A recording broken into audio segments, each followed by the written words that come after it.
Hello everyone, my name is Michael McCann, and welcome to this Wayward Art Company tutorial on creating spaceships in Blender 2.74. This isn't an advanced tutorial, and quite the contrary, it shows you how easily and quickly you can make something like this.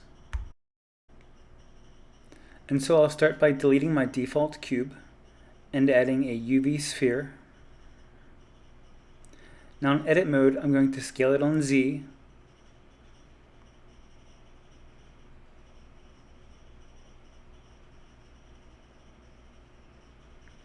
And now because I'll be using a subsurf modifier on this, and the subsurf modifier doesn't like these triangle faces, I'm just going to inset them a little, and that should fix that problem. Now I'm going to select all these bottom faces and extrude up slightly just to create this little lip, and then hit I to inset and extrude these faces up as well.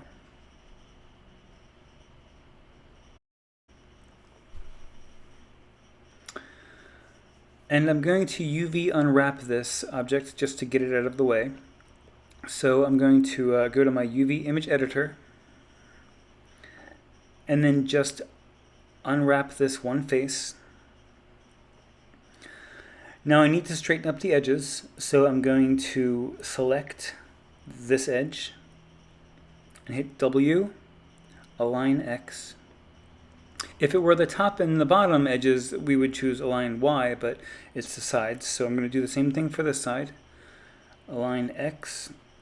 And with that face, the active face, you can select everything else and choose follow active quads. And that unwraps everything into this nice flat sheet.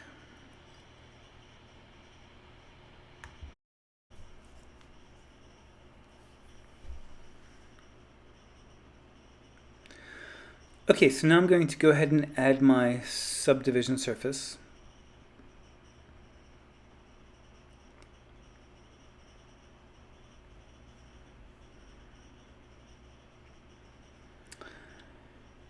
And I always like to select the adjust edit cage to modifier result. It's just easier for me to see the edges. And I want to reselect all of these edges that I inset and extruded because I want them to be a little more crisp. The subdivision surface modifier smooths everything out. So I want to find my mean crease slider and slide it all the way up to 1. So that sharpens up those edges again. And now I'm going to select this edge and hit GG. That's G twice, which is just the loop slide tool. And I'm just sort of evening the space out a little. And now with face select, I'm going to select this loop and hit P, and then separate by selection, and do the same thing with this next loop. Now, so that I can easily differentiate them from the rest of the mesh, I'm going to go to the object panel and just select wire so that I can see them a little more clearly. And so I'm going to go into edit mode, and I'm going to inset this loop, and then select the outer faces in that loop and extrude them down. And while it looks okay with those edges smooth, again, I think I'm just going to select all of those loops and slide the mean crease up to resharpen them. And I'm going to do the exact same thing with this inner loop. The reason I prefer them to be sharp is because later in cycles I'll be using the pointiness attribute, which sort of creates kind of a cavity mask along those sharp edges.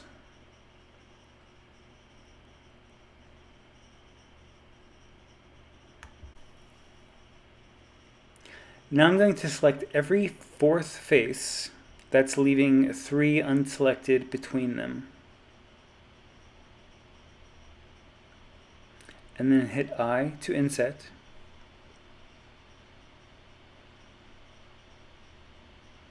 And then take the mean crease up, and then extrude those up on Z. And again, do the exact same thing on that outer ring.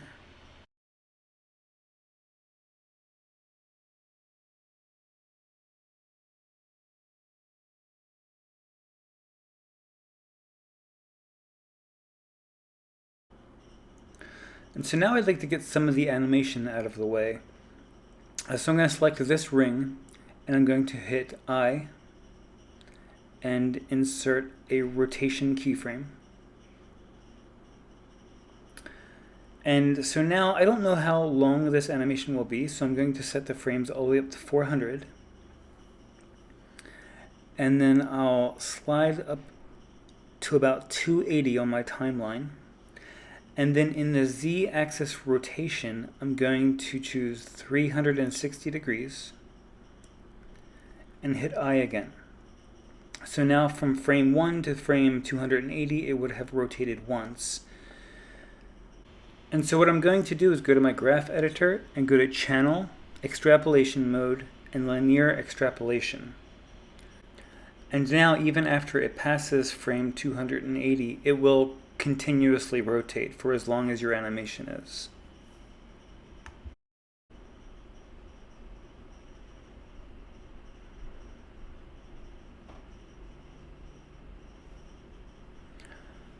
Okay, so I'm going to do the same thing for the loop on the outside, except the loop on the outside I want to move in a counterclockwise rotation. So I'm going to go up a little higher to maybe frame 360 because I want it to move a little slower. And in the Z rotation, I'm going to put negative 360 degrees. And then make sure that I hover over that and hit I to lock that keyframe in.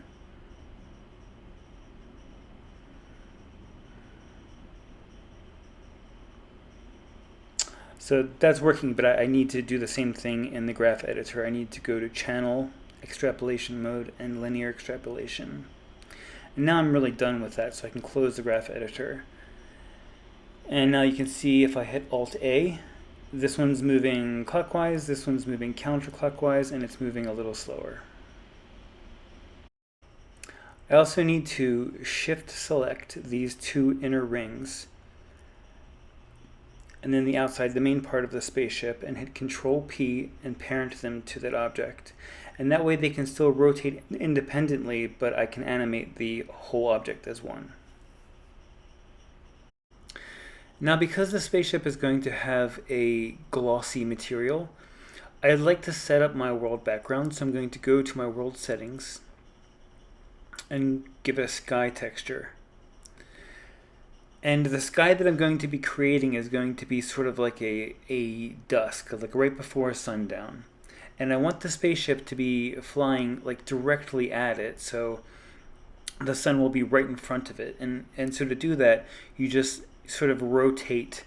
If you imagine this little circle is like, you know, the planet, and you're sort of positioning where the sun is. So that's good. I want the sun there on the horizon, but I want it to look a lot darker. So I'm going to drop in a RGB curves.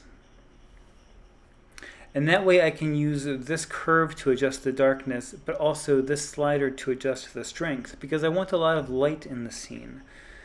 I want the sky to have a really bright strength. I just want it to appear to be really dark. So I'm just going to tweak it until I get maybe just a little darker. And that's about perfect. That's exactly what I wanted. Okay, so now I want to add some clouds to the sky. So in order to do that, I'm going to Shift A, Texture, and then Noise Texture. And then I'm going to combine these two nodes, the noise with the sky. But the setup is all wrong. So I want the sky to be in the top of the mix RGB. And I want not the color, but the factor of the noise texture to be in the factor of the mix RGB. So now I can adjust the scale and the detail. I'll take all the way up. So now what will determine the color of the clouds is the second color there in the mix RGB node. So you see if I just change the color here, it changes the color of the clouds. So we're gonna do something to make it sort of interact with that dusky sky or the sunset. So first I'm gonna drop a color ramp in here because you can use that to sort of sharpen up the definition of the clouds. And this will help us to sort of see what's happening a little more with this next step.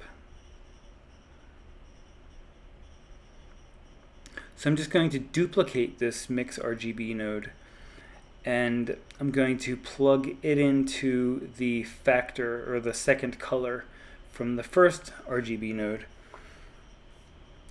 And so now I'm going to just select two different colors. The first one, because it's almost nighttime, so the clouds will be very dark. Maybe give it a little hint of blue. And the second one I want sort of like a bright orange or a yellow. Those will be the clouds that are being affected by the sun. Okay, that looks pretty good.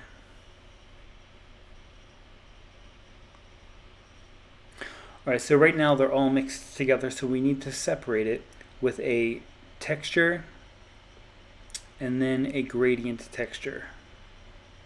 And I'm going to plug the factor from the gradient texture into the mix RGB. And now I just gave it texture coordinates and mapping. And I need to rotate this around.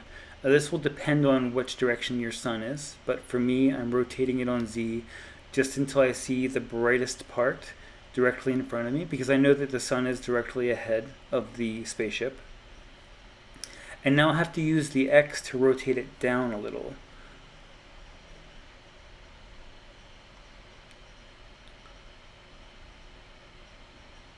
Okay, that looks pretty close.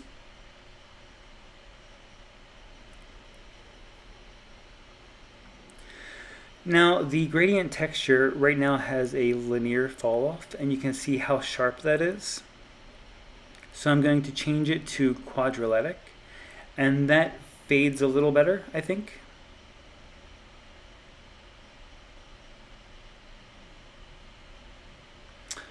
So those other clouds in the distance are really dark, so I think I'm going to lighten them up a bit. Yeah, it looks a little better. So you can see that those clouds in the distance are sort of a dark grayish blue, and the ones that are closest to the sun, they light up, and it looks pretty cool. But there's still some things to do. So I'm going to drop another color ramp in here. And this will just help to sort of give you a little more control over the fall off. So I'm going to slide the black all the way back to its original position. And with the white, you can kind of control the brightness and the strength of the clouds around the sun, and also how it fades sort of into the rest of the clouds.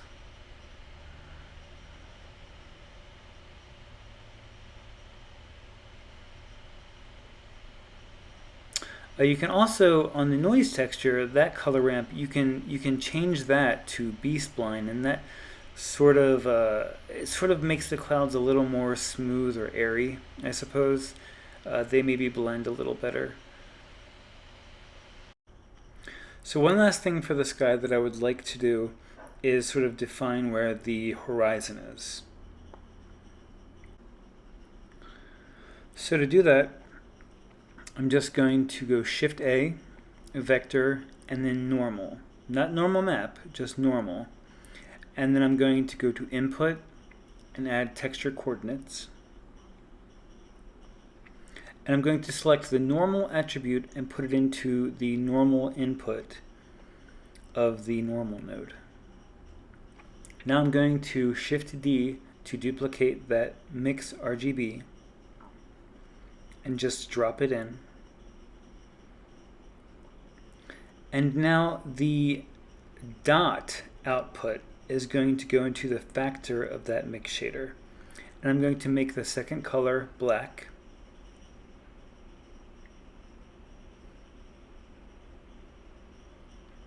And now I need to drop in one last color ramp. And with it I need to slide the white value all the way back. And there's the horizon.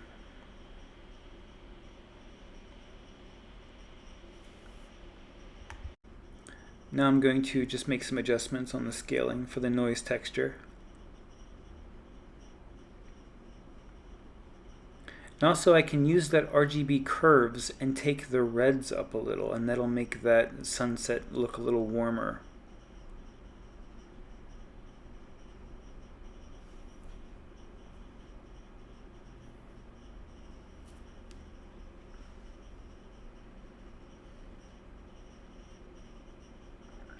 Okay, so now I'm going to take that default light that's in my scene and I'm going to move it out where the sun would be. And I'm going to change it to a sun lamp and give it sort of a dark orange color. Now I hit Alt-R to clear the rotation, and I'm going to go into the side and just point it out to the direction that, you know, the sun would be shining that light. Okay, so now I'm ready to start texturing. So I'll add a material. And for this, I'm going to go to CG Textures.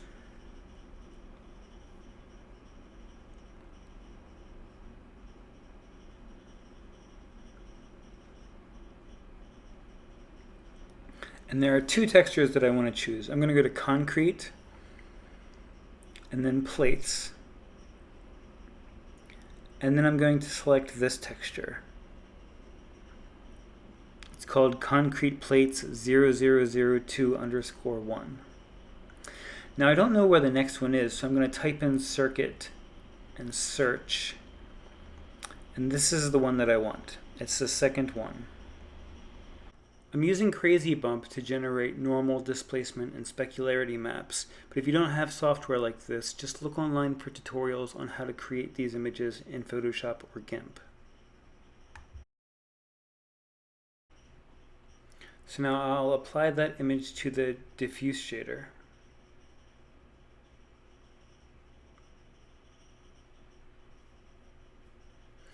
And I'm going to turn on ambient occlusion in the world settings so that I can see a little more clearly what's happening. So I'll scale this down. Use 0.3 perhaps. Yeah, I think that looks good. And although I just liked the shape or the outline of those concrete plates, but we're still going to make it look like metal. So I'll need to Shift A and add a glossy shader. And I'll just combine those two. And now I'll duplicate this image texture. And I want to go from color to non-color data. Now I'll select that normal map. And I will plug that into the input, the normal input on the diffuse shader. And now I'll Shift A, vector, normal map, and drop that in, and plug that into the normal input on the glossy shader. So now I'll duplicate that texture node one more time.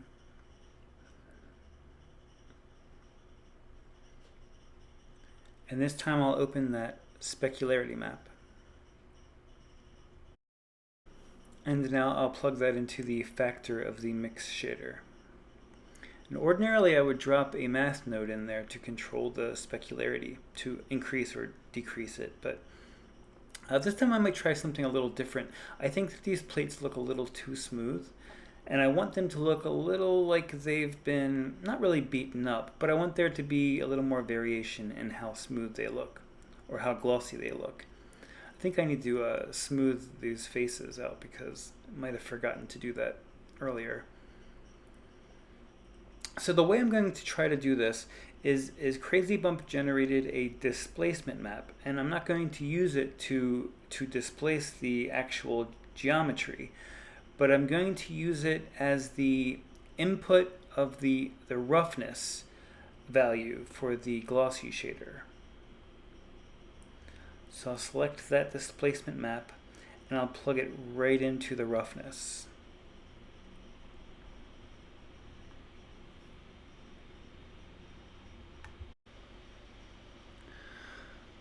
Okay, and so now I can drop in a color ramp.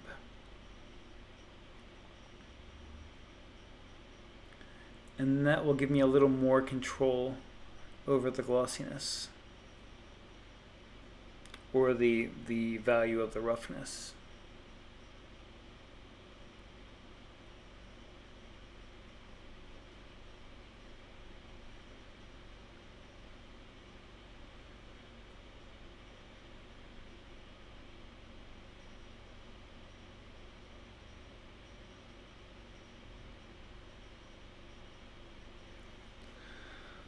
Okay, I think that looks all right. So what I'm going to do now is I'm going to Shift D to duplicate that texture. I'm not going to plug it into the mapping node. I'm just going to connect them. And now you see you have those the faint hint that there are smaller plates within the larger plates. So I personally kind of like it. I think it's subtle enough, but it also, you know, it stands out and gives it a cool effect. Okay, so the next step, I do want to make a displacement map, but I want to create it myself. So I'm going to go into GIMP, and I'm going to create a new texture. It's going to be 1024 by 1024.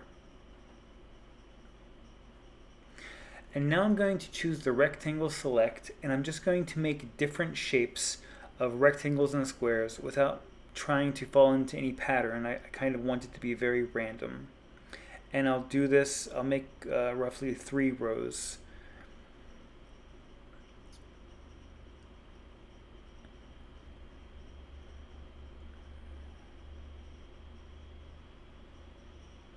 Okay, something like that I think will probably be all right. So now I'm going to use the fill tool, and I'm going to fill it with black. And then I'm going to deselect all those selections. And now I'm going to go to Filters, Distorts, and then Polar Coordinates. And that sort of wraps all of those little squares and rectangles around into a circle. So now I'm just going to export that to my desktop.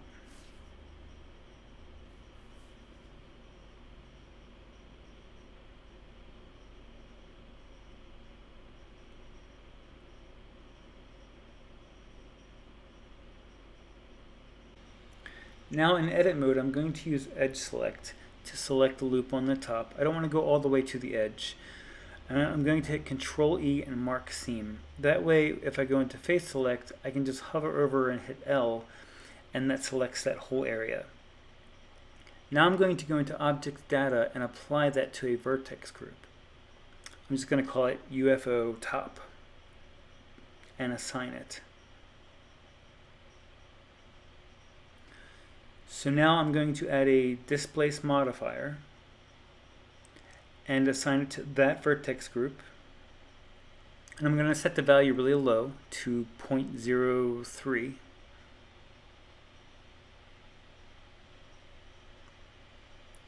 And now I'll select that texture. Make sure it's set to displace when you open your texture.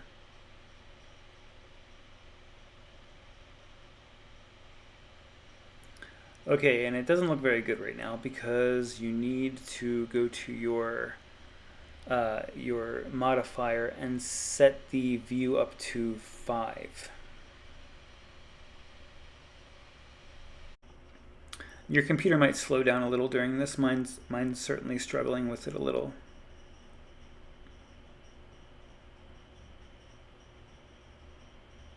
Okay, so there you go. Now you can see the effect that displacement map has.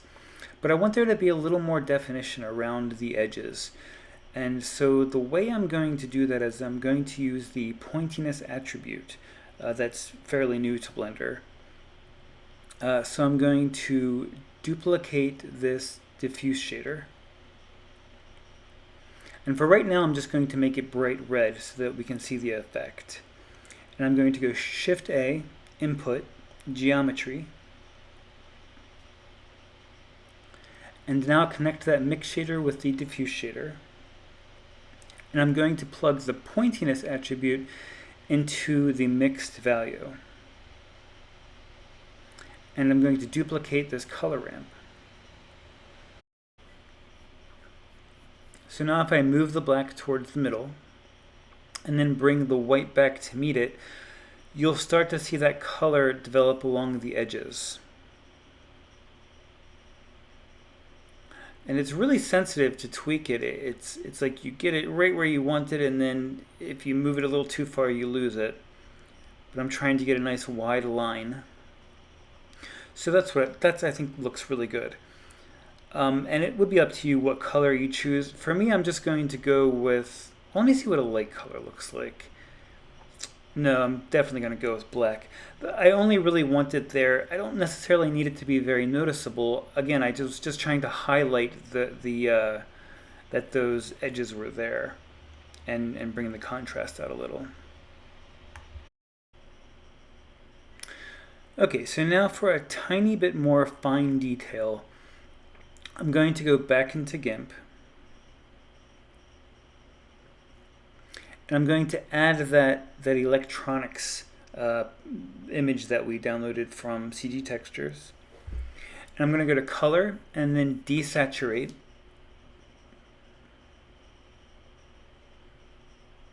Then I'm going to go back to Color and choose Brightness and Contrast. And I'm going to take the brightness down and the contrast up because I want a completely black and white image. So that looks good. Now I think I'm just going to use the crop tool, and I'm going to find some edges that are just really open so that I can make this relatively tileable. And I think that will do.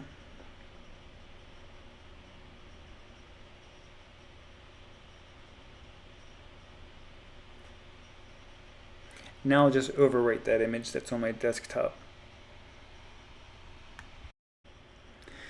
And so now I'm going to just duplicate that diffuse shader, and I'll leave the color set to black. And I'll mix it with this mix shader.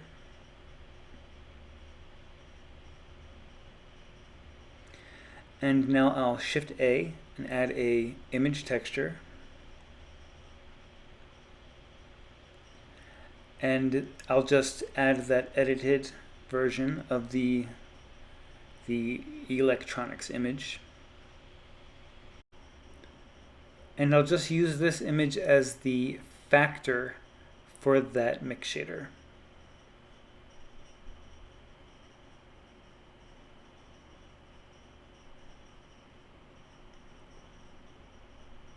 And right now it's very small, so I'm going to adjust the scaling down so that the image gets a little bigger. I'll try 0.6.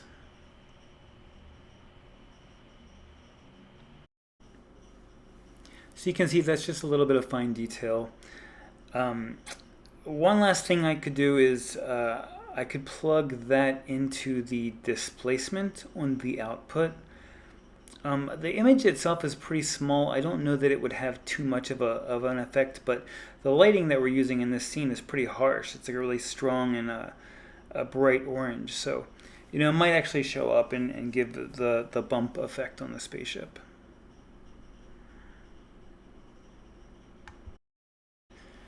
Now I'm going to add another material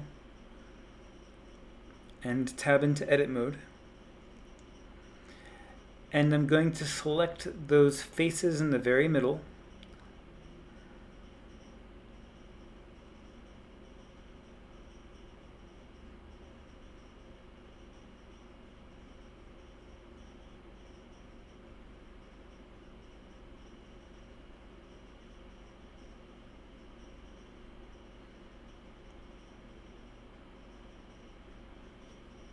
Okay, so I'll assign those. And I'm going to change from diffuse to emission.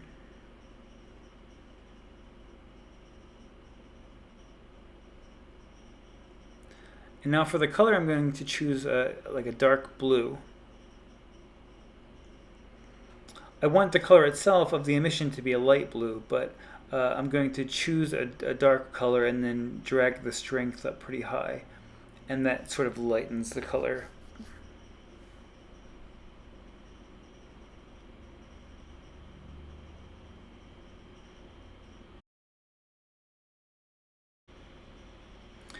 Okay, so now if I shift select those two rings that are separated from the mesh,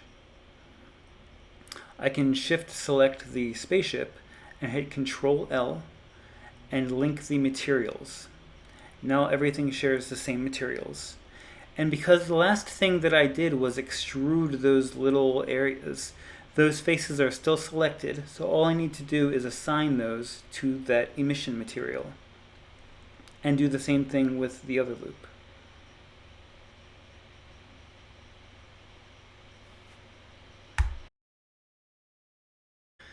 One last thing that I would like to do for our first material is add an anisotropic shader. I feel like because of the shape of our object and the fact that it's made of metal, I feel like it would have that kind of effect on the way that light interacts with it. So I'm going to mix it with the glossy shader.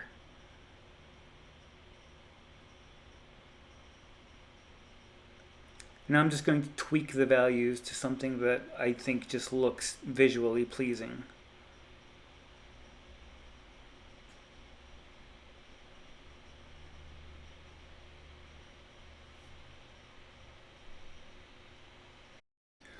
So that's it. I hope that you guys liked the tutorial and that you enjoyed it and that you learned something. And if you did, please like and subscribe. And I'll see you next time. Thanks for watching.